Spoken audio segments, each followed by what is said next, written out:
warm welcome, or for most of you, in fact, it's welcome back, our regular root and branches, and I certainly do see some new faces here. You're all very, very welcome. And thank you for joining us on International Women's Day to celebrate and to give thanks for the lives of women whose shoulders we all stand on, whether we're women or men, we all stand on, for their boldness, for their tenacity, farsightedness, their strength, wisdom, and their gentleness. And you'll have the opportunity, incidentally, folks, later on to put into the chat the names of those women that you'd like to honor and that you'd like us to pray for.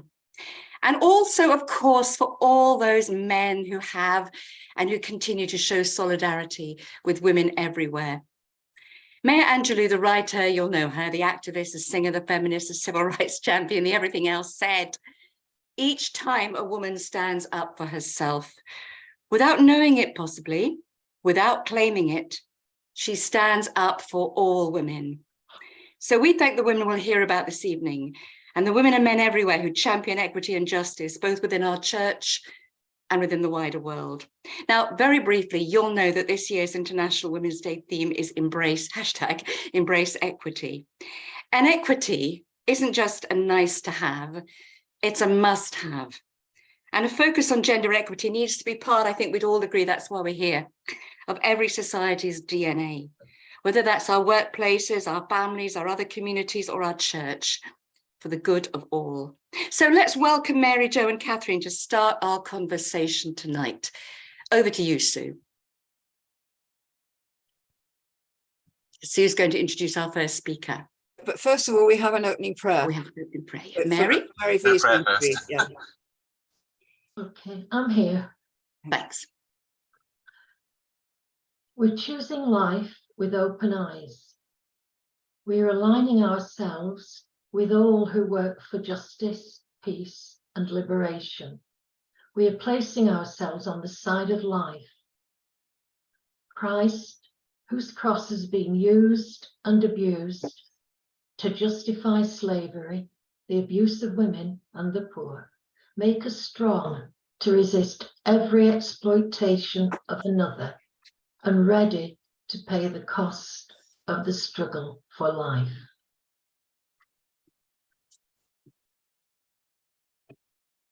Amen, and thank you, Mary. So I'll pass over to Sue now. Right. Well, it's my privilege to be able to introduce two friends of very long standing. First of all, I'll introduce Mary Jo, who will speak. And I first met Mary Jo on her return from Brazil, where her experiences there had transformed her view of how the church can work in base communities and support their members through religious and political change and give people a voice. Mary Jo and Patrice Power, her sister in her order, came back to Nodfer to welcome many and transform our experience of church. Some of the groups they welcomed were Catholic Women's Network, which became Women, Word and Spirit, Catholic People's Weeks, and many others where events are held which are both creative and liturgical, and which nurtured the participants and made Nodfer, which means welcome in Welsh, our second home.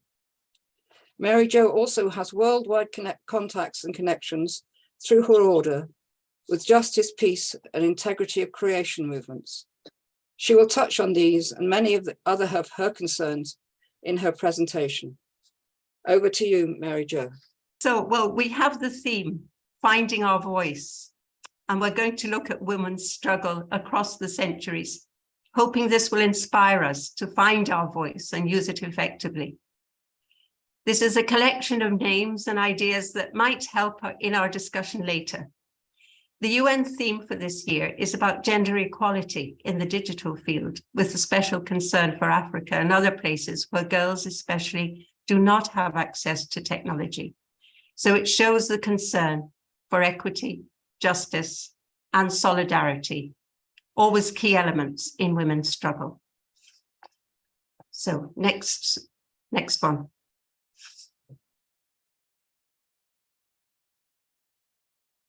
Thinking of the Christian church, Mary Magdalene is an interesting figure. She's been interpreted as a converted sinner due to merging three different texts. But today we're regaining her as a strong leader, as the woman who carried the message of Jesus in the Middle Ages. she had an important position. In Reims Cathedral, though, you can't see the images clearly. She has an equal position to Peter, one on the right and one on the left, high up. So there was equality for her. Next one, Mary Magdalene is called the Apostle to the Apostles, and Pope Francis used this title recently. She's taking the message of the resurrection to the apostles in hiding. Now are we on to Priscilla? This is a picture of the catacomb of Priscilla in Rome from a fresco above an altar, showing women sharing a meal. From its position, it has to be a Eucharistic meal, as they would have had in the early church. Are we on to Romans 16? I still can't see. Yeah, we've got the Romans 16 side. Yeah, Romans 16. So here we are. We see how many women leaders were important to Paul. You see the names in green, and important members of the churches in different places. So let us read their names. There's Phoebe, Priscilla, Mary, Junia, Tryphena, Tryphosa, Persis, and Rufus's mother, Julia, Nereus and his sister, and Olympus. So lots of women that are important. Priscilla was one woman who was very important in the early church with her husband Aquila. The phrase there, greet also the church that meets at their house, I think is very important. It reveals the community style of church that existed. Small groups where everyone knew each other and kept in contact with Paul. So what happened to change this model of house churches centered on the message of Jesus, living as equals? As Paul says, neither Jew nor Greek, slave nor free, male nor female. How did it change to the model we know? John Dominic Crossan says that the kingdom of God is simultaneously 100% political and 100% religious. The title on his book is of God and Empire, says Jesus against Rome, then and now.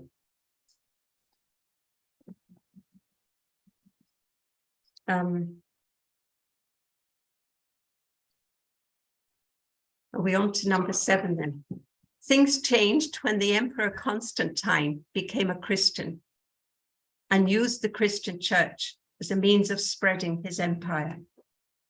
A model of male domination, a church with united beliefs, and a program that was at his service. Now, number 8. Spirituality began to change. Are you on that? Yeah, that's fine. Yep. Yeah. Early crosses did not have the dying figure of Jesus, as you see the Celtic cross there. The first was in 965 that had a figure on. Saving Paradise, this book by 2 women, shows the change in spirituality, changing the focus from a paradise on earth, communities of justice and equality, to the afterlife through suffering. A big difference. So now we're on to Hildegard and Julie. Can you see it? Oh. Julian of Norwich and Hildegard. Yes, all right. Yes. So we're just flying through the centuries now. Some women who have inspired us. I'm not going to talk about them, but just to remember them, Hildegard and also Julian of Norwich, and remembering Catharine of Siena, who challenged the Pope, and many others. Patrice, can you take Lottie out? The Beguines lived in community and came together to pray and serve the poor, but were not under church authority. After the French Revolution, hundreds of new religious orders began in France. They heard the cry of the poor and the sick and came together to provide solutions opening hospitals and schools. Myra, in her book that we see here, says that they were part of the counter-revolutionary movement, women of protest. So that's just looking at a few figures in history. But let us now move on to International Women's Day. And we see a picture of the garment workers. On March the 8th in 1908, 15,000 women garment workers marched through New York to demand economic and political rights, which inspired them to go on strike for 3 months. Next slide. 1 year later, 146 immigrant workers died in the Triangle Shirtwaist Fire. Protests continued to demand safety regulations in the workplace. And the next one, we see women here working in an armaments factory in England in 1916. Next one, we remember the women of the suffrage movement who used their bodies as well as their voices in protest, and we thank them. So next, I don't know, have you got this one, but I did have an extra slide in here. I invite you to think of the women who protest today, members of CND and Pax Christi and many others. And the picture I had is of women in black in Leeds who protest twice a month on a Tuesday. In London, I think it's every Monday. I really admire that constancy and faithfulness, those who go out in any kind of weather to protest, working for peace. And so let us at this moment just remember our own mothers and the women who've inspired us in our lives.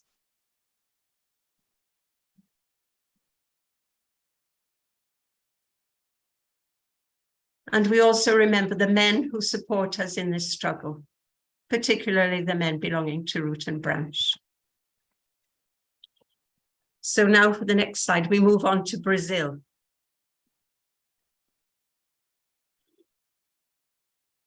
So moving to Brazil with some memories of the women's movement there. Women were not only oppressed in the workplace, but at home as well. March the 8th was a chance to join in the Women's March, to plead for their right to be recognized. We see posters and a rally at the end of the march in Paraíba, where Patrice and I lived for 20 years. The next one is a march when Margarida Maria Alves was commemorated. She was a rural trade union leader who was killed in front of her husband and son because of her strong leadership in upholding the rights of workers. And the next, there is now a yearly march to the capital in Brasilia to remember her and others who fought for justice and equality, called the March of the Margaridas, after her. This is another demonstration in Paraíba. In Brazil, patriarchal violence against women does not exist without racism. In Brazil, the majority of women who suffer violence and femicide are Black. I think, is that the one that you're on? You have that, I think. And the next one is the same. Many murders are caused by domestic violence. Women were sometimes locked in the house and not allowed to go out. One of our friends wasn't allowed to go to church, and if she did, her husband on occasions threw her to the ground and dragged her in by her long hair. She suffered a lot, but was a very determined woman. We had to hide her at one stage to save her from violence, and another religious sister was injured in the face for trying to protect her. And now we move on to the crosses. The crosses in both pictures represent women who were killed violently by men. This was at the World Social Forum in Salvador. And the next one too. This is a rally at the World Social Forum with the banner, Women Against Femicide and Racism. This was the day after Marielle, a young Black politician, was killed. And the next one, What have you lost that? What slide should we be seeing now then? That was a rally. It's quite a lot of women. Right. It's 22 for me. It has, Okay. it's a lot of women sitting on the ground, and it has o feminicídio e o racismo at the top of the picture. Have you got that one? Say that again. It looks like feminicide. There we go. Yeah, that's the one. Yeah. And racism at the very top. Have you got that? Maybe you haven't got it. No. Or is it a further one? Is it further on? Maybe. Sorry. Anyway, but that's just to say that was commemorating Marielle the day after she had been killed very violently, and they think that Bolsonaro's son was involved in that, but no proof. And then I move on to one. It's a manifesto. Have you got that one? Pela vida das mulheres. That's for the life of women. And this was the 8th of March last year. So this is women struggling for life. Have you got that? Does it come after this Lula's inauguration? Is it before or after that? What number slide is it for you? Oh, for me, it's 23. Okay, well, I'm on 23 here.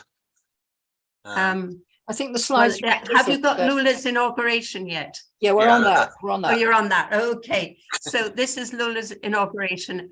And it's very interesting because Bolsonaro had fled to the US, of course. And so the Workers' Party decided that it would be a Black woman who would present him with the sash of office. So imagine, instead of a president handing it over to the new president, it is a Black woman who is doing it, and you see the indigenous man behind. So it was a very moving moment, that for them in Brazil. After that, I have the one that says women course from March to June. Have you got that one? Yes, we've got that. Yes. I just think that this is very interesting because obviously we need to be nourished all the time. And here they're presenting a course called Bodies and Memories, Building Communities and Resistance. I think we could all do with that. And it's, you see at the bottom, the different names. It's church units, but also from Miserio from Germany and other international entities who help to fund these things in Brazil. So that's the end of Brazil. We're going on now to coming to Scotland to COP26. Can you see that one? Yeah, yeah. Okay, I'll just try and keep up with you here.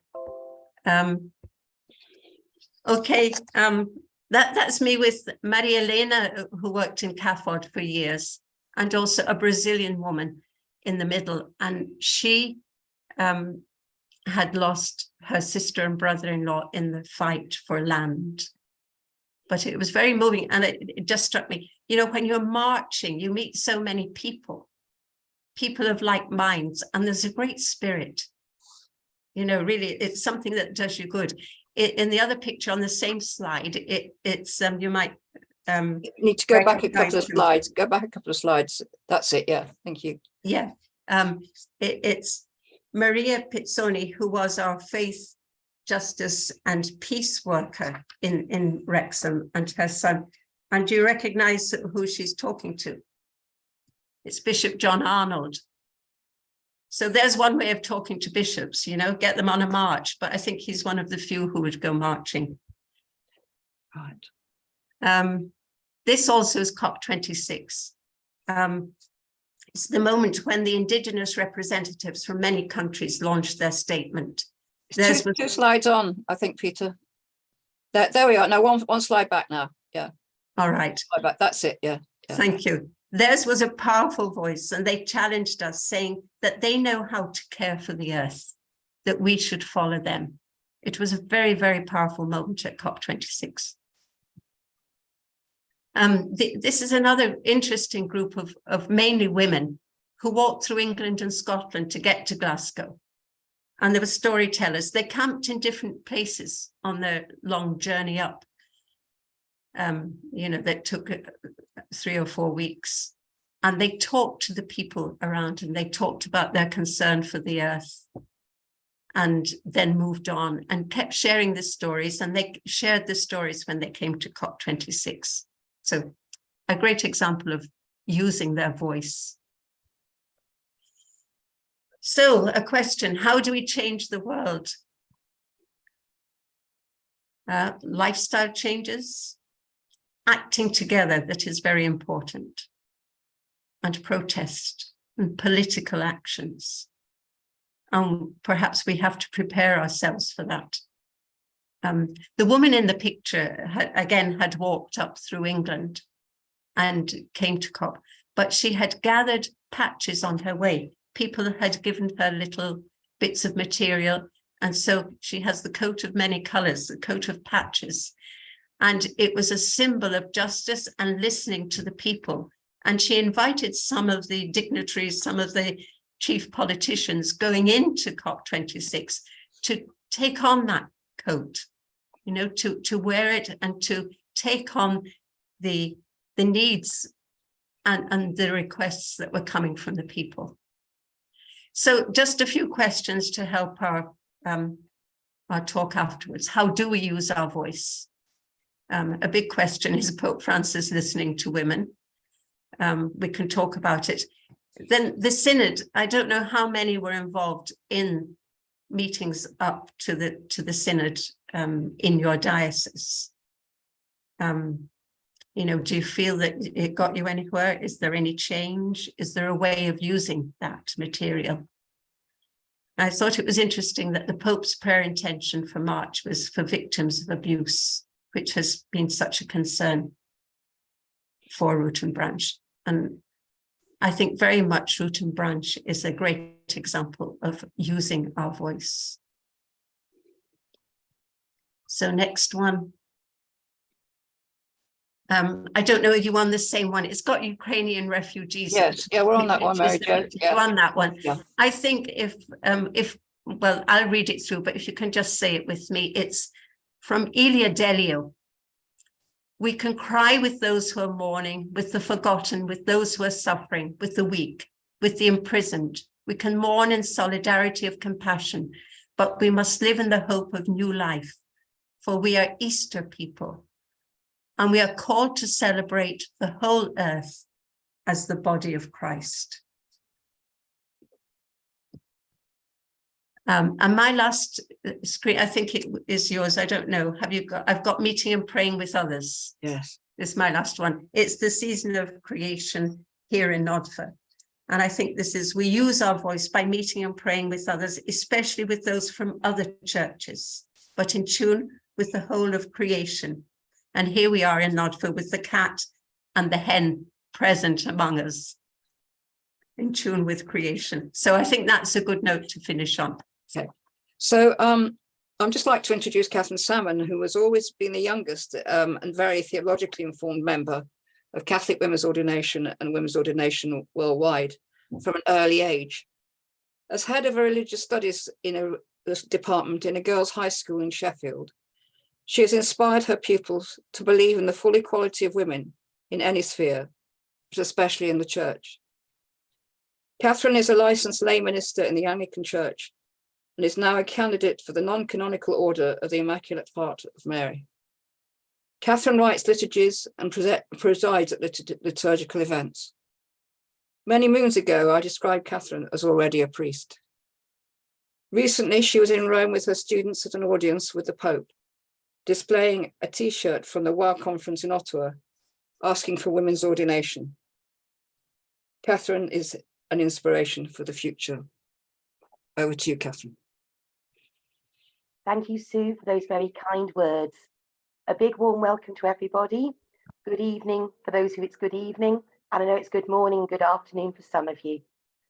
When Rhiannon first asked me to speak, I was about to take my students to Rome. So I accepted this invitation, and then I thought about the women who had challenged Rome over the centuries, and those women who, when Rome said no, found other ways.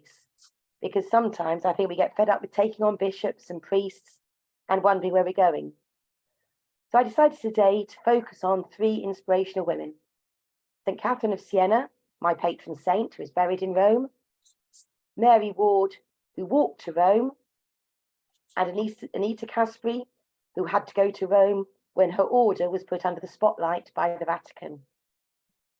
All 3 women challenged the hierarchy in different ways, and I felt I very much carried them with me when I took my students to Rome. I'm lucky I teach in a school where I'm quite allowed to speak about women's ordination and all sorts of other things because I'm in a non-religious school. But these women are women who've travelled with me over many years. So, firstly, St. Catherine of Siena, who is buried in Rome in a beautiful church, which I would recommend you visit if you're ever in Rome, called Santa Maria sopra Minerva. Catherine was a laywoman. She knew from the age of 7 that God was calling her. As a little girl, she used to pray in churches. In fact, so often that priests would have to close the church when they went for lunch, and often either left Catherine locked in it or dragged her out by both arms, which didn't really seem very fair.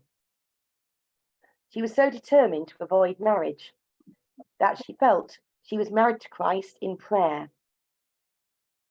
She devoted many hours of prayer, particularly in the Dominican church, San Domenico in Siena.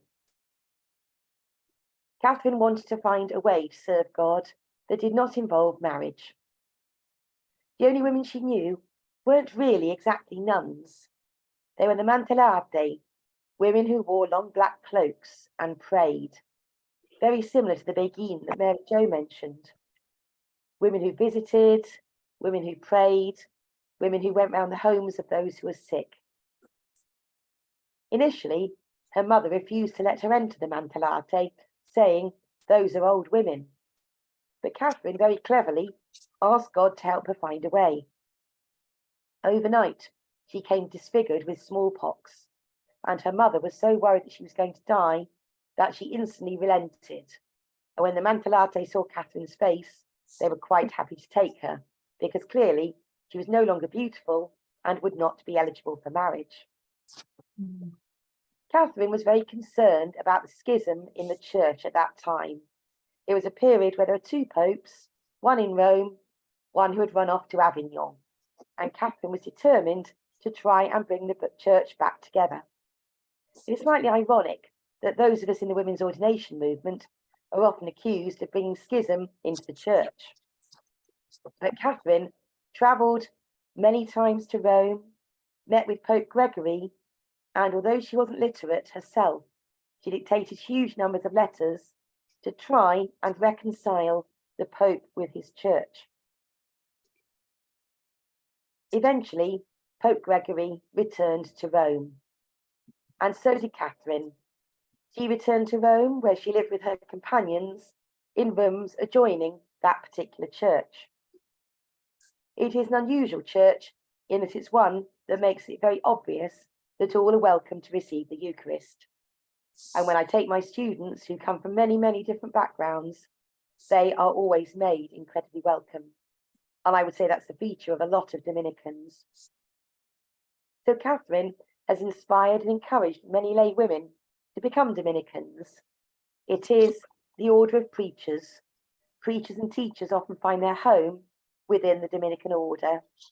And again, her famous slogan was, "Be who God created you to be, and you will set the world on fire."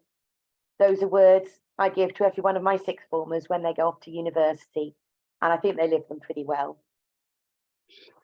So, Catherine walked to Rome. She walked round Rome, and she battered on the door of popes and princes. Then we come to Mary Ward. 2 centuries later, a bold Yorkshire woman. Mary Ward was born at a time when it was very difficult to be Catholic. Queen Elizabeth I was on the throne, and following her father, Henry VIII, she decided that England would be Protestant. Catholics were under threat. Mary Ward's family were known as recusants. They were ones who were constantly charged money for their freedom to practice religion. And because her grandmother had a country house, they were often able to welcome priests there, and her home had priest hidey holes in it, so priests could escape whenever the Protestant soldiers came calling. Mary was also aware of God's presence in her life from a young age. She again, at the age of about 7, had what is known as the glory vision. She was combing her hair one day and she realized just how small she was in relation to a very big God, a God of love. And she knew God was calling her to do something. She said, in time to come, women will do much. The only option at the time was an enclosed religious order, and then she had to travel to the continent because religious life was outlawed in England. She had very wise spiritual directors, and so she crossed the Channel to France and joined the Poor Clares at Gravelines. But she knew being an enclosed nun wasn't for her. She knew God had something else for her. She felt what we would understand now as an apostolic vocation. She wanted to teach. She wanted to preach. She wanted to educate girls. She wanted girls to be as well educated as boys. So, travelling around Europe, she and her friends, because, a bit like Katharine of Siena, she gathered lay women with her. So they travelled. They knocked on doors of bishops and princes. Where they were well received, they opened schools. Some schools for gentry folk, well-off young ladies, and others for the people who were poor, so that girls began to get an education in reading, writing, and needlework. So she first opened schools in Saint-Omer, then travelled on to Austria, Germany, Italy, and Slovakia. If you ever have a chance to visit the museum dedicated to her in York, it is amazing seeing this pair of tiny shoes in which she crossed the Alps several times, often in the dead of winter. And it's snowing outside my window now. I can't believe how she did it. So Mary also negotiated with popes. She talked to popes about new forms of religious life. She knocked on doors. She was given audiences with popes. She wanted girls' schools to flourish. She was always made welcome at the Vatican, but never given an answer. On one occasion, she was arrested and imprisoned.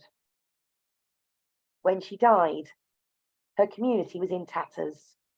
All but one of her schools had been closed by the Vatican or the hierarchies in different countries. One school remained in Germany, known as the Paradiese House, House of Paradise. And that house, in the end, was crucial because years later, when Mary Ward was rehabilitated, she was able to her community was able to refound schools across Europe because the Paradiese House gave an unbroken link to Mary Ward. But again, many in the Vatican discredited Mary.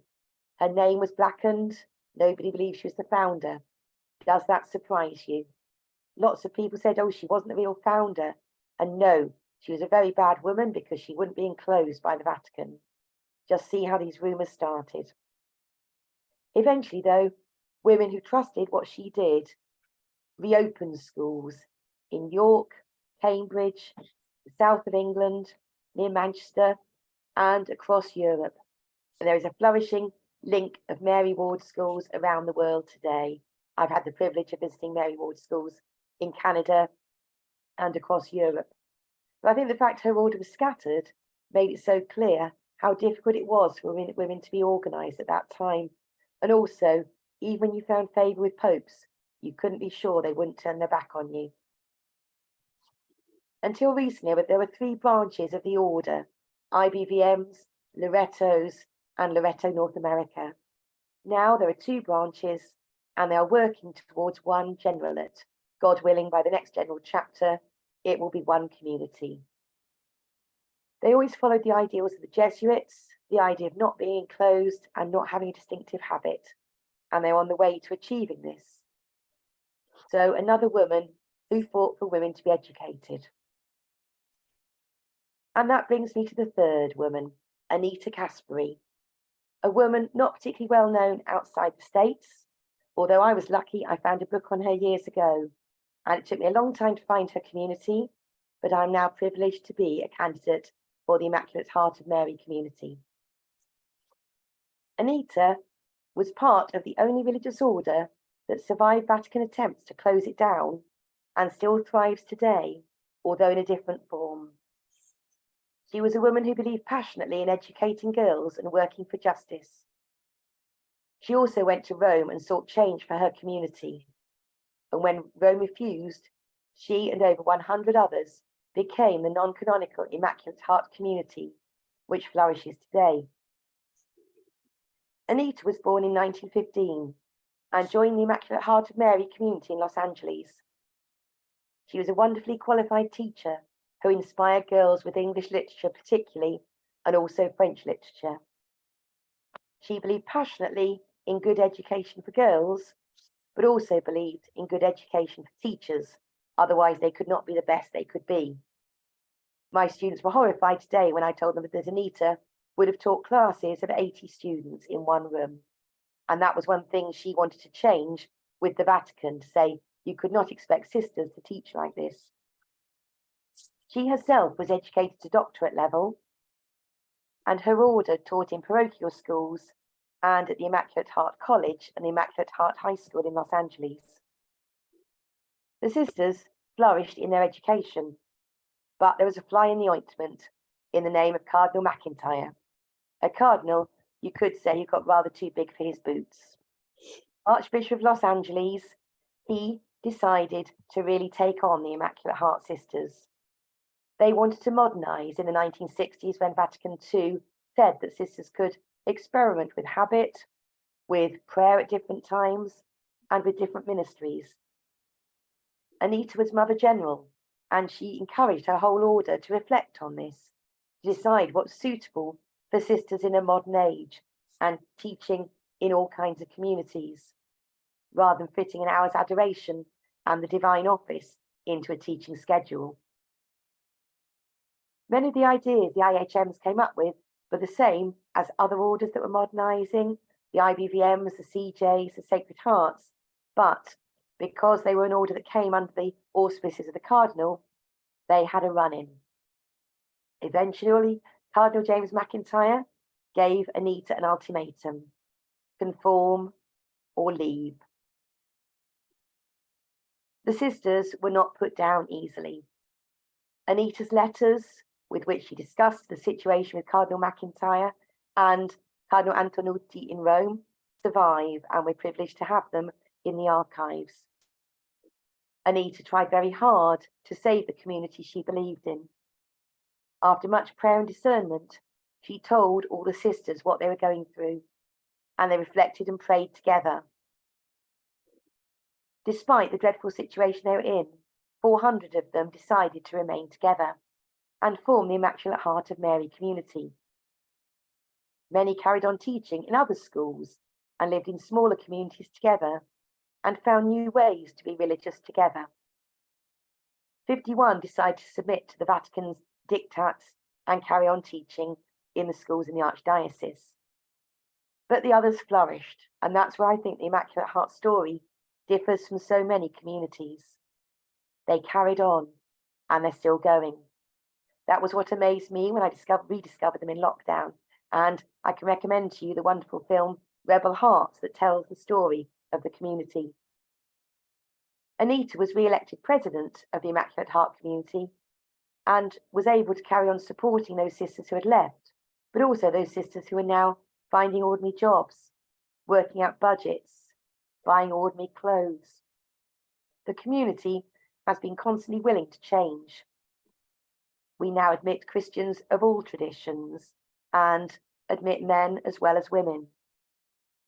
We're also open to different ways of living ministry and count 3 members of the Roman Catholic women priests amongst members of the community.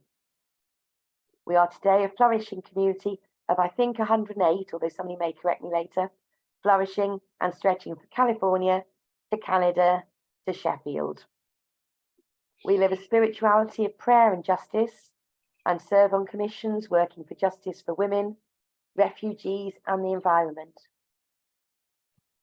Many of us are involved in teaching in schools, universities, parishes, chaplaincies, and so many things, retreat centres, working with refugees crossing the border from Mexico into the States, and many more things. Do watch the film Rebel Hearts if you can. I've been showing it to all my classes today and they are inspired. So, 3 women who have exerted a massive influence on me and on so many others. Women who followed God's calling despite Vatican's restrictions. All tried respectful dialogue with the hierarchy, much in the way Root and Branch has as well. But when the spirit of intransigence came from the Vatican, they found other ways. And I hope they will inspire us when sometimes we have to do the same. As I reflected today with my students on the rebel nuns, as the film says, they were saying how relevant the lives are of all these sisters. What are they doing? They saw sisters on protests with Martin Luther King at Selma, sisters on International Women's Day marches, marching against Donald Trump, all the kind of things we would agree with, Reclaim the Night marches. I think we could say all 3 of these women, Katharine, Mary, and Anita, and their sons and daughters, can inspire us as we live out our ministries today. Thank you. Thank you so much, Katharine. It's fantastic.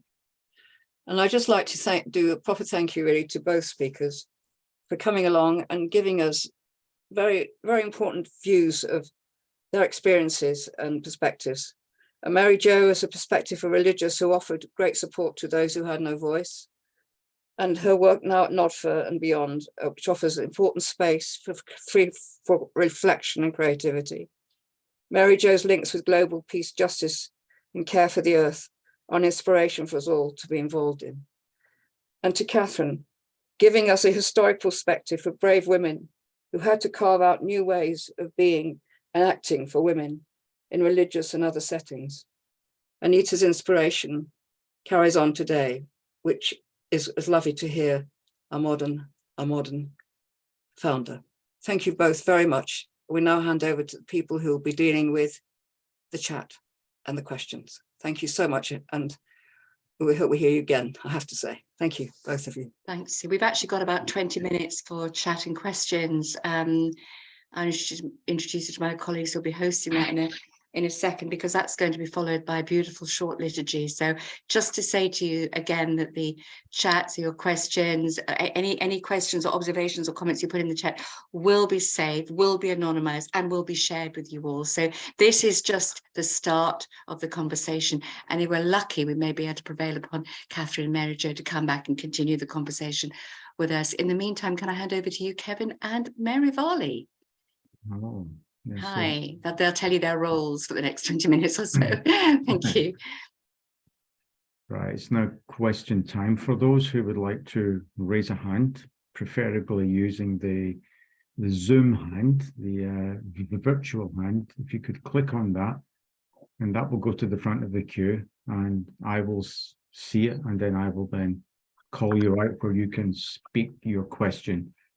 Mary Varley will look at questions that are put in the chat and we'll read them out. So any questions from our audience?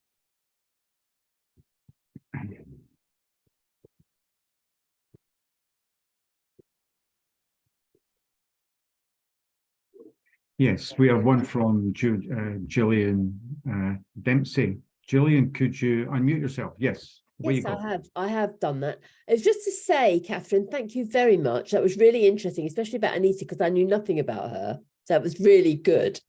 But basically, today's message fits in with everything that's going on in this immigration bill, doesn't it? Absolutely fits in with that. And I just don't know how people can be so inhumane. And also to say that although we may appeal to the church communities, it's the actual secular communities that we need to appeal to, because they are the people who are coming over with these views that are so reprehensible. That's all I think. Gillian. And I think that would be something also that really engaged the younger generation. We were part of the telephone tree that was ringing up when the first plane was about to be sent to Rwanda, and we had 150 of us hassling the government.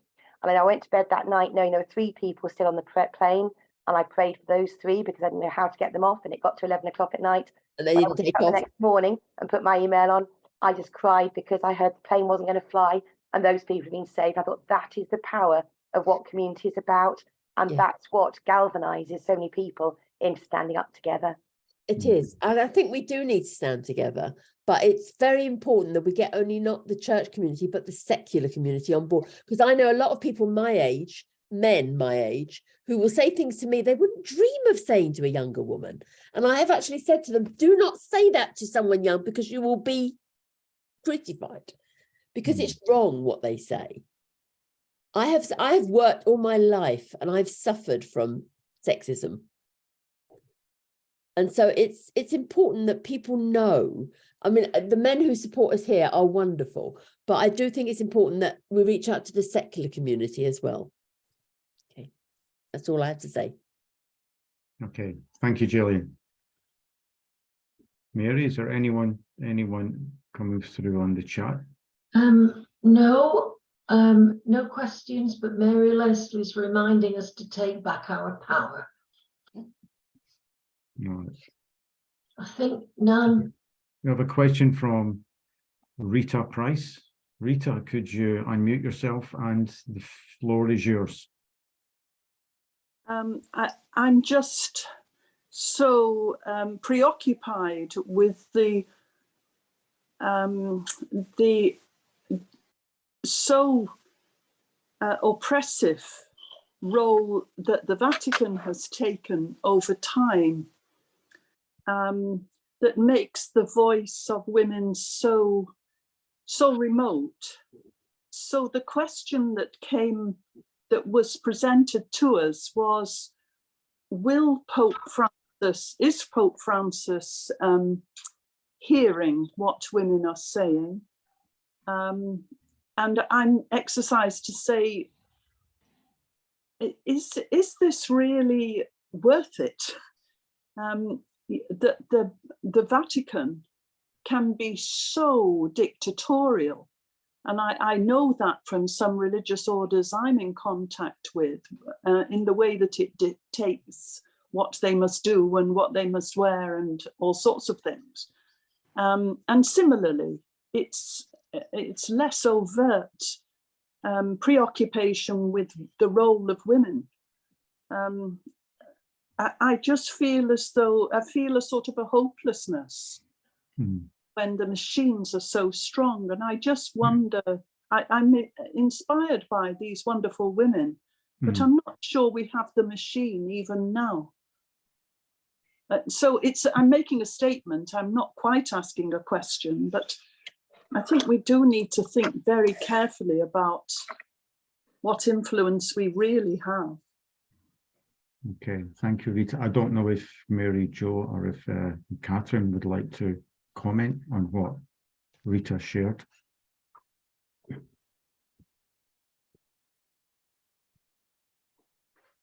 Sorry, Mary Jo, could you unmute? Yes, I can. Yes, I suppose my reaction is that maybe, you know, like what I said, we share with others, we share with other churches. You know, we live life as Christians, but, you know, are we going to try and break the system? I don't know. You know, does that make us more negative, or do we just want to live and share with people who are in tune with us? I just to add to that, I hear very strongly what you're saying about the way we live, but I think that the Catholic Church just cannot stay as it is, in my mind. It just can't. It has to change. It is scandalized and it is oppressive, and it just cannot continue the way that it is. And it needs, and our doing the right thing is important, but unless they're listening, I don't understand how we move forward. I want to see some change before I die. Yes. Okay, thank you. I'm just going to say very briefly that I would say in Rome, it is obvious the clerical system is shrinking. I taught Italian and religious studies 26 years. In my time of taking trips to Rome, I have really seen a shrinking in clerical power, and I just want there to be lay people willing to take that power back. Thank you. Okay, thank you, Rita. If there's no questions in the chat, then we will go over to Nan Cano. Nan, if you could unmute yourself, and we'll hand the screen to you.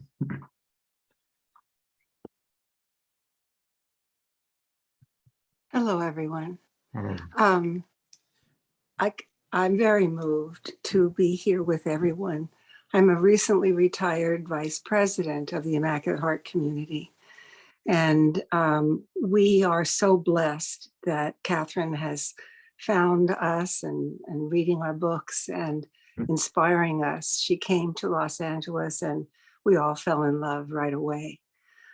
She's a strong, good woman. And we too see her as a younger person who will be very significant in our future.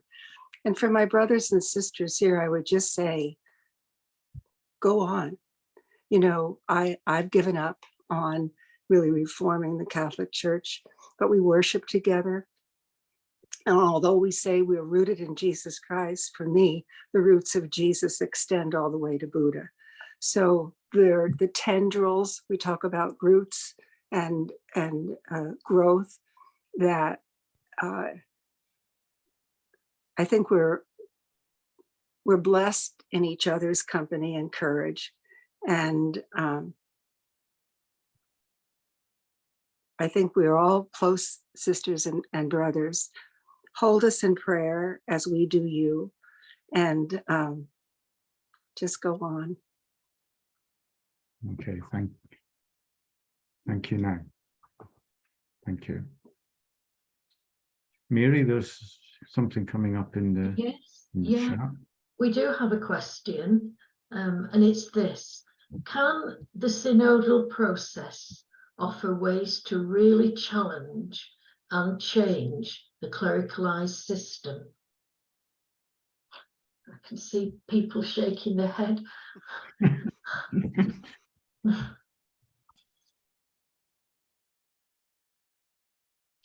Katharine or Mary Jo, would either of you like to respond to that?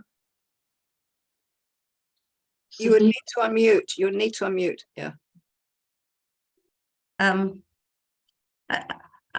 I just think that it's a great shame that the clerics don't see what's happening. You know, that people are just walking away with their feet. There's so few people that, you know, under the age of 60, say, that are going, at least around here. I don't know, you know, I see very little participation. And so, you know, is the church just going to die off because, you know, people aren't interested anymore, which is a very sad thing to say.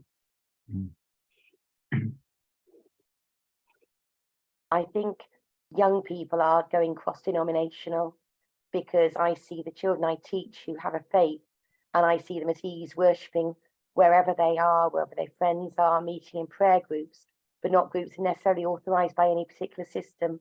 And that's where, for me, I'm seeing life amongst the children I teach, or seeing children of all backgrounds attending a mass because they've chosen to do so. And I feel there, for me, new life and the next generation, and they're not going to stand for the rubbish that's been said about the clerical abuse scandal and the lack of apology and the lack of women's ordination. They are not going to stand for that, and they are walking, but they're walking in good ways. But I think they are keeping one foot in the church because they will be back. Okay, thank you, Katharine and Mary. I see a hand up from our good friend John Glynn on the other side of the world in Papua. Okay, John, screen is all yours. Thanks very much, Kevin. Hello, everyone, and thanks a lot. Ladies, Mary and Katharine, I found your words truly inspiring. I'm in an interesting situation here. A little over 20 years ago, a colleague of mine, a fellow teacher, we started a little NGO here in Port Moresby. We call ourselves the Foundation for Women and Children at Risk. And we have good support from one particular very wealthy benefactor. Now, my colleague's name is Josephine Tremengi. She gave up her career in teaching to do this work. The women in Papua New Guinea, all I can say is that I cannot imagine how they grow up as well as they do. The degree of abuse, of suffering that they undergo is utterly incredible. We started our little foundation and we applied to the Archdiocese for recognition as a Catholic organization, and we were refused.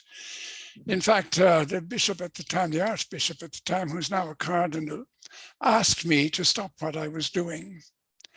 And when I said I couldn't really stop what I was doing, he asked me to sign or to write a letter explaining that my little group had nothing to do with the Catholic Church. And I told him that I couldn't do that. So he tolerates us, and the church does tolerate us. We don't come under any heavy criticism or attack. But we're a non-diocesan Catholic organization. We're all Catholics in it, although the people we work with are every possible denomination, particularly Seventh-day Adventists, believe it or not, in some of the settlements where we work. So our women here in Papua New Guinea truly, truly do suffer. And we're so dreadfully isolated. It's easy for me with computer and internet access and so on to join in things like Root and Branch and our Zoom meeting get-togethers. But for the women, the ladies, no way. So I don't know what else to say. Poor Josephine, my colleague, Josie has diabetes and she's suffering very severe eyesight loss, and we're trying to get her down to Australia for an operation to save what remains of her sight. So I would ask you all to keep her in your prayers. So ladies, thank you very much. And thanks Root and Branch for making this kind of thing possible. I'm truly inspired by you ladies. God bless you all. Okay, thank you.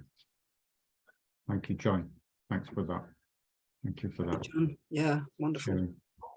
And we have another question, Kevin, in the chat. okay, on you go, Mary.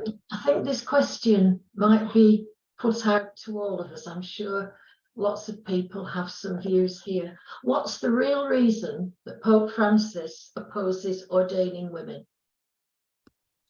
The Curia will poison him. And I'm not joking. You really could see the atmosphere of what the two factions in the Vatican.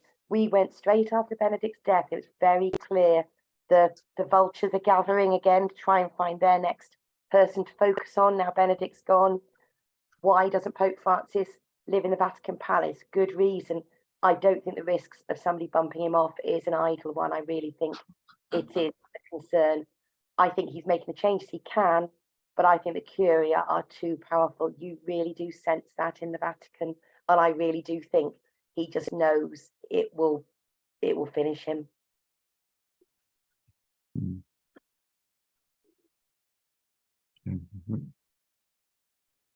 Wow. Oh, Mary, Joe, any comment on the on that? Okay. We see another hand up here from Patricia Carr. Patricia? Can you hear me? Yes, we can hear you.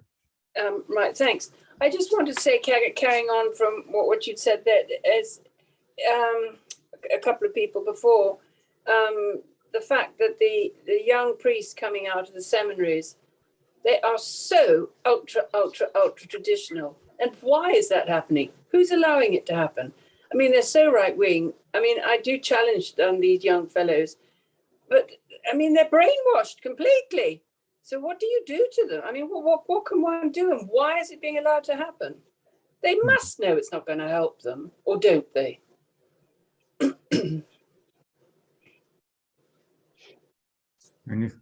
If I can just say something about our experience many years ago in Brazil, when we first went to the diocese, the seminarians lived out in communities in small houses, and they went to a central place, to the seminary, during the day for lessons.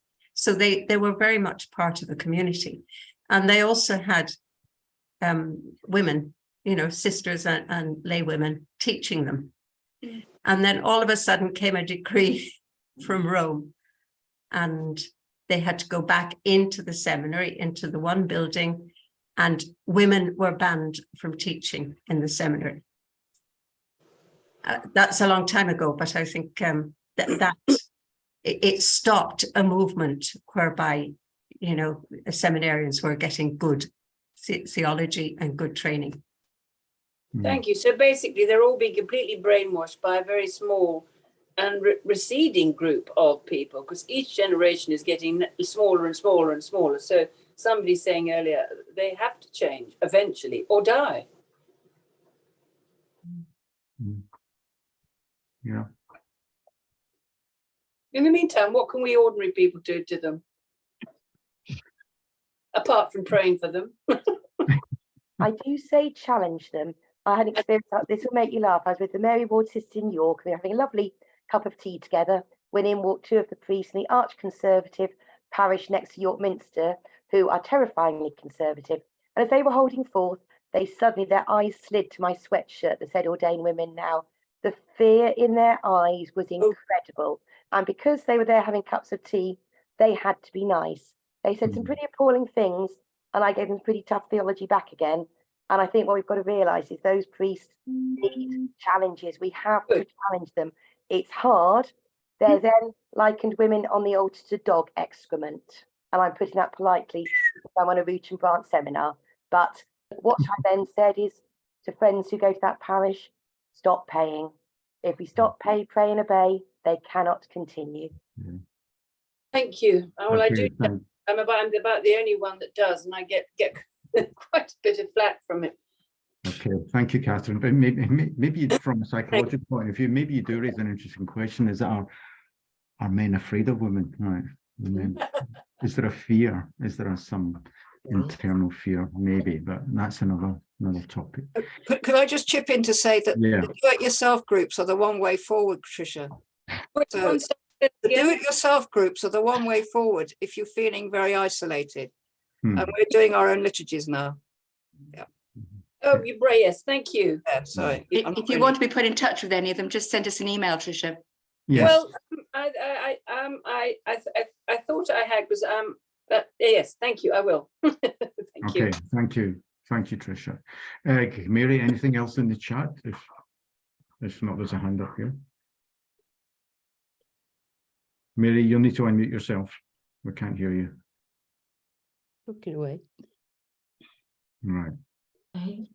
Yeah, we've got some thoughts about lobbying to replace Vincent Nichols because of the terrible fear of the arch-conservative.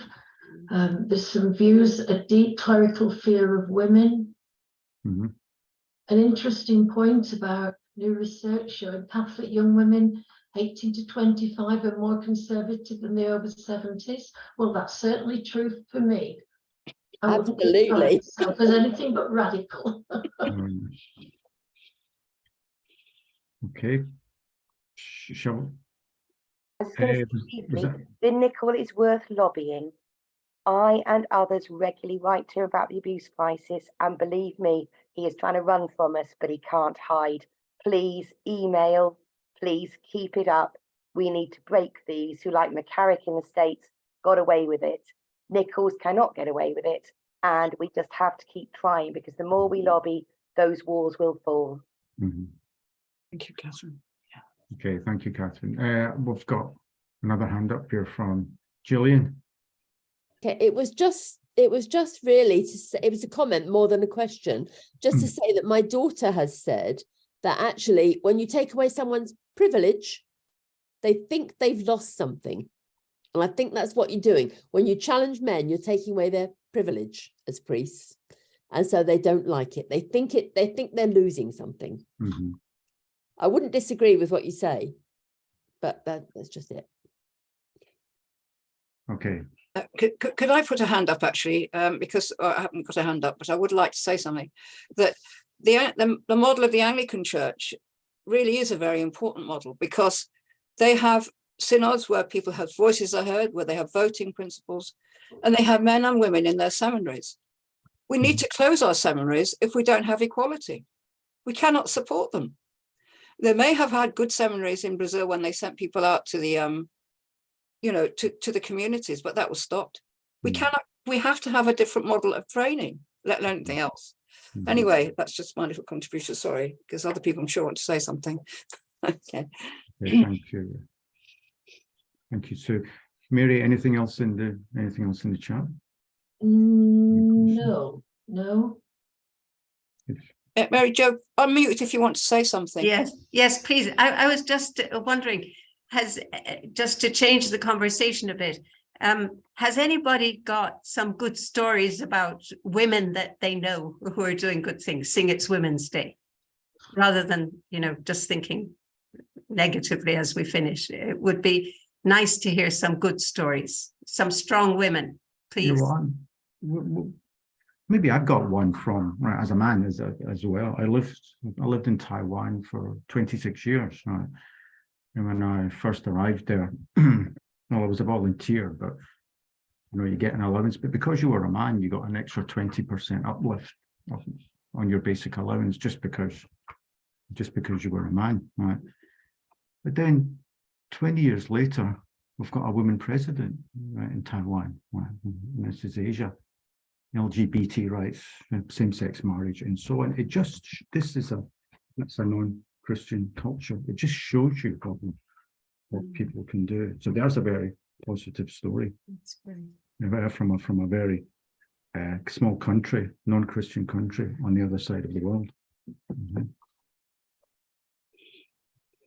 Actually, talking to my Region Branch colleagues here, to everyone, maybe we could host, I love that idea, host some positive stories on our website, Mary Jo.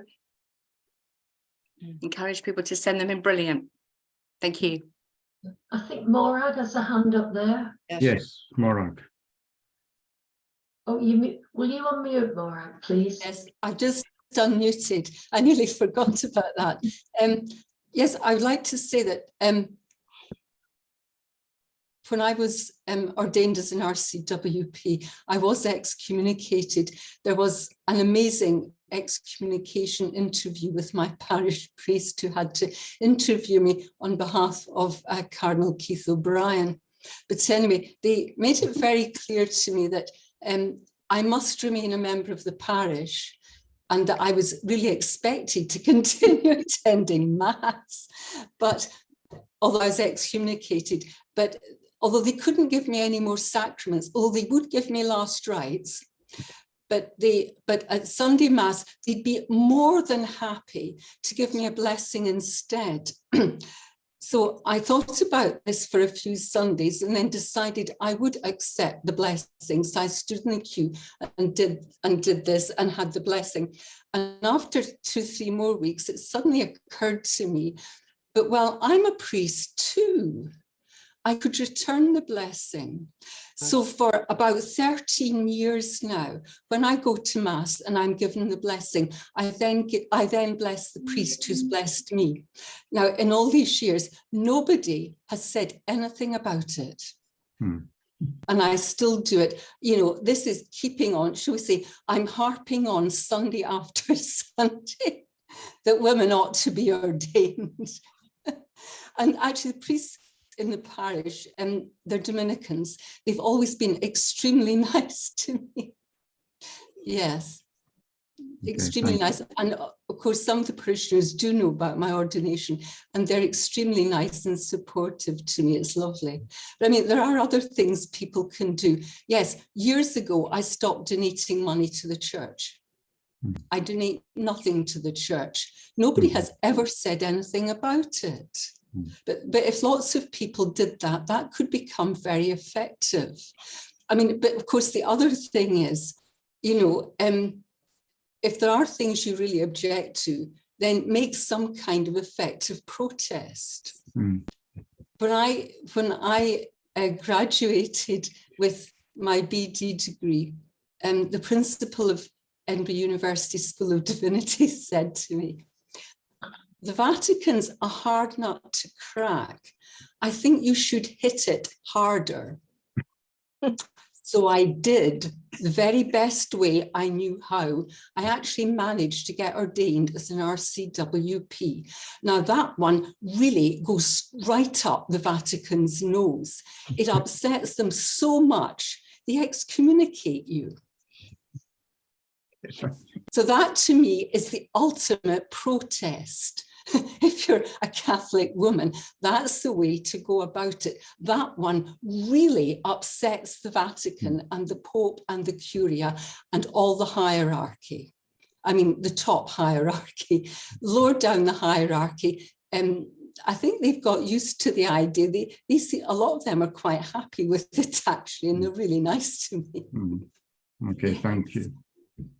Thank you, Maura. We had a hand up from Joanna Mills, but I see she's disappeared off the screen. Got one from Joyce as well, Joyce Shepherdthorne.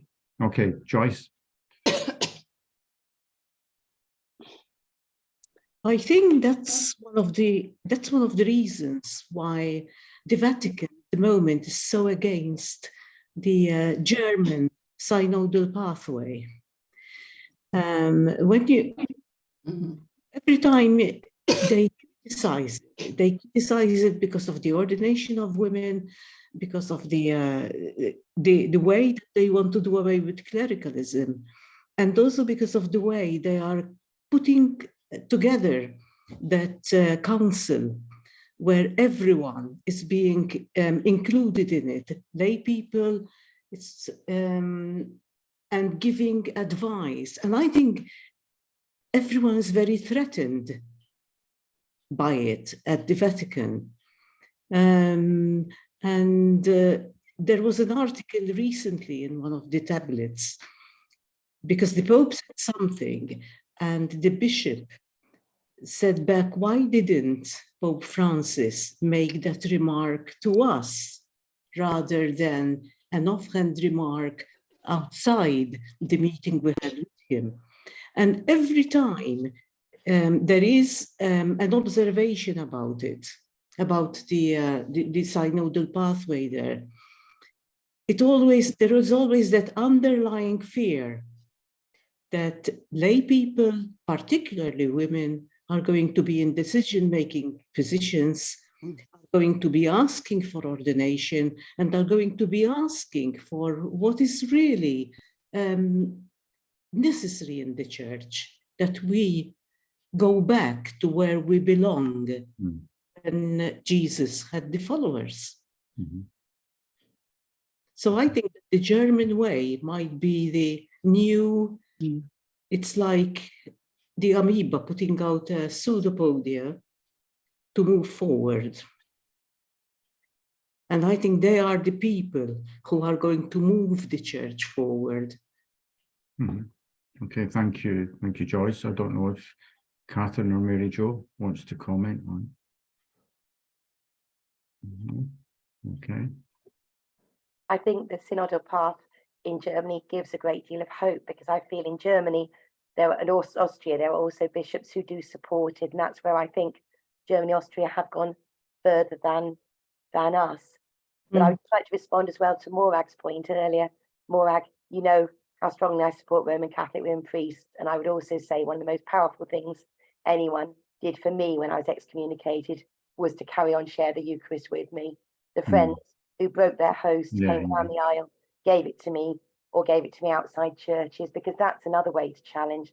And I've then done that with people excommunicated because of divorce, remarriage, anything else. So again, saying the Eucharist is ours, the Mass is ours, not just the priests, is a very powerful action. I can't see Morag now, but I hope that's been helpful in other ways for you as well. But I think the synodal path and inclusion, I remember hearing Christoph Schönborn speaking about inclusion in the synod, and I thought, yes, for a cardinal to sound excited about lay inclusion is good, and I hope there'll be more like him as well. Okay, thank you, Katharine. Yeah, you raised something about the Eucharist that we have spoken about in Root and Branch, and we see it as Jesus said, "Do this in memory of me." Jesus did not say male clerics do this in I think it is for everybody. So anyway, there was a hand up from Joanna Mills. I'm just concerned that we didn't get to her, but I don't see her on the screen. So Joanna, if you are there and want to speak. Joanna's hand is still up. Yeah. Is it still up? Yeah. Joanna, could you? Yes, please. Come on. Hi. No, I just put the hand up again because you mentioned now twice that I've gone. Well, I don't know how relevant it is, but you know, sometimes we have to do things and not wait. I work as a chaplain in the Margaret Clitheroe Trust. It's a very small trust. I'm working with marginalized people, especially with Irish travelers, Romas and Gypsies. And out of this came women work for me. I just keep watching God, and it just is developing. So I work with women in the traveler community, but also with women in mental health, and it was pointed out to me, well, in the Catholic Church with the male clergy and not many nuns around anymore, there is not really any, you know, I don't know what I'm doing, I just do it because it's coming to me. And it's really working with women, and it's not only working and walking with women, I also share communion with them. I sometimes anoint them, depending what the need is. And I can't wait for the change in the church and leave these people. So yeah, I just wanted to share that. Okay, thank you. It's lovely. Thank you. Thank you, Joanna. We'll be. I think we're coming up near to the end. Rhiannon, should we? We've got the liturgy now. Yeah, it's a short liturgy, which I really hope people can stay for after that. Just to say, if there are, so thanks so much, Kevin, and thank you so much, Mary. And if there are, not so much questions, but observations and comments in the chat, just to remind you, they will be anonymized. We will be sharing with you. And they include a lot of resources, website links and ideas for books and readings and reflections and so on. So thank you so much for that. Thank you for hosting those questions, and thank you everyone for that rich conversation, and of course to our speakers for responding so well. Okay, we're now going to start our liturgy. So I do hope people can stay for that. And that, I think, is sharing the slides again. And then we've got a succession of colleagues who are going to be reading some of those parts. So I think it's over to Sue, isn't it, to start us off? Sure. Thank you, Sue. So, March is National Women's History Month. Every year, people around the world celebrate International Women's Day on this day. It is a month to speak their names, tell their stories, and thank them for sharing their unique gifts with the world. We will give you the opportunity to name the woman you wish to remember by putting their names in the chat if you wish. Over to you, Brianna. Thank you. Thank you. We praise women of the 7 continents.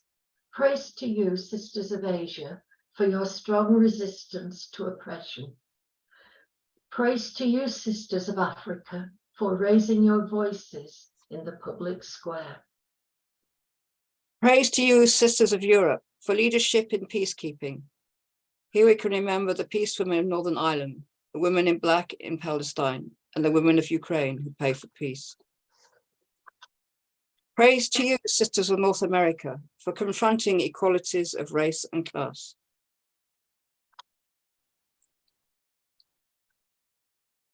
Praise to you, sisters of North America, for confronting inequalities of race and class. Praise to you, sisters of South America, for struggles that bring about equality. Praise to you, sisters in Antarctica, for your scientific research. And praise to you, sisters in Australasia, for your steadfast demands for justice. We thank you, our mothers, grandmothers, and foremothers, and all you who have nurtured in every family and country, for shaping generations with your inspiration. This litany is particularly for those who denied their ministerial, for those denied their ministerial vocations, but even more for the women of Afghanistan and Iran struggling against such great oppression. And we ask you to say the italicized, the refrains in italics to yourselves after each person has spoken. Thank you. Okay, Catherine. For every woman forbidden to preside at the Eucharistic table, banned from breaking the holy bread, and banned from offering the sacred cup. Mourning and mercy. For every woman who presides at her own supper table, who fed the hungry ones with good things, and succored the lonely with the cup of life. Glory and thanksgiving. Thanksgiving. For every woman denied the right to pronounce absolution, forbidden to anoint the sick with holy chrism, and prohibited from counseling those in distress. Mourning and mercy. For every woman who crooned blessing on a sick child, whose hands ministered to the dying and brought relief, and whose skill administered the healing of touch and tenderness. Glory and thanksgiving. For every woman denied the voice to speak her own religious truth, refused the opportunity to teach her wisdom, and ridiculed for her theological insights and ideas. Mourning and mercy. For every woman who claimed her authority in vision, prophecy, and dream, who spoke out her truth in hymnody, verse, and story, and cherished the privilege of prayer and knowledge of the divine. Glory and thanksgiving. For every woman who was and is a victim of clerical sexual violence and abuse of power, and for every woman further victimized when they reported their abuse. Mourning for all you have suffered. For every woman who's courageously broken the silence and has come forward to tell her story in the hope that no other women will have to suffer. Glory and thanksgiving. We grieve for all that has been lost, never to be recovered. We glory in everything that has been recovered, never again to be lost.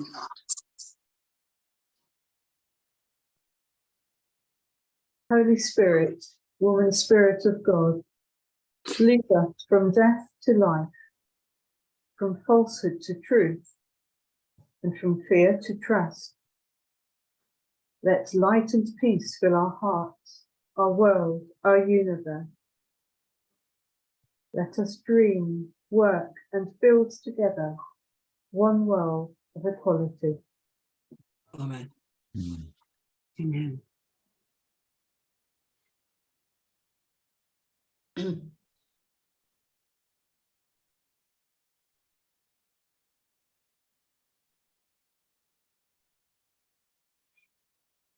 Sue, you're going to talk us through future. Yes. Oh, yeah. Sorry, I didn't realise this was the thing. I'm just waiting for the slide. There is a new movement coming together from Root and Branch, but also connected with other reform movements in other parts of the world. And one of our group has suggested a title called Spirit Unbounded. And our strapline is Nurturing the Emerging Church. And it says here, it's a vision to create a global network of Catholic reform and other Christian groups that actively embrace diversity and actively works to include groups marginalized by the hierarchical church. We also welcome support from other faith groups, so we're trying to work ecumenically as well. There is a vision for it connected with the Synod in Rome. But the next slide should show, I don't know what will happen there. Yeah. We are having 2 sessions to discuss the ideas that people might want to put forward at this event in Rome and in Bristol, which will be online and in person. We want to hear your ideas. So these are the next 2 meetings we're having. One in the afternoon of Thursday, the 23rd of March for an hour and a half, which you would need to sign up for. And on Wednesday evening, the 29th of March for an hour and a half. So we hope some of you will come to these meetings and share your ideas There will be, at the beginning of each meeting, an infographic of information that has been collected by one of our number to show the responses to the synod and what they entail. So, for instance, you will see a graph showing that 90% of people want women's ordination, 78% of people want married priests, and you can see it in graphic form. So from there, you know, well, hopefully that won't take too long, but from there you can pick up what ideas you would like to put forward to go forward to Rome in October. And this is what will happen in October. So you will have a lot more information about this. And again, I'm sort of standing in for people who actually organize this, but we are trying to work together on this. And we'll not lose our root and branch roots, but we're going global. And I think it should be very interesting. So I think that's, and you can see there Joan Chichester, who spoke with Mary McAleish in Dublin. I was actually there, and she'll be speaking again with Mary McAleish in Rome. And we will be broadcasting that to Bristol, as well as people online. So I hope that gives you a bit of a picture. But we hope we see you on the 23rd and or the 29th of March for our sharing. We need your ideas. Thank you very much. Thank you, Sue. Yeah, great. And we now need a volunteer to read the closing message, because some of us have spoken rather a lot. So if anyone would like to do that. Sing out. Yeah. Anyone like to volunteer? I'll read it. Good, please. Thank I'll you. read it. Thank you. Yeah. Let us go forth and continue to raise up women. Let us speak their names, tell their stories, and thank them for sharing their unique actions and stories with the world. Let us be women and men who inspire others. We are the women who refuse to keep silent. We are the ones who claimed our power. We named ourselves. We shared our tunes. We spoke the words of life.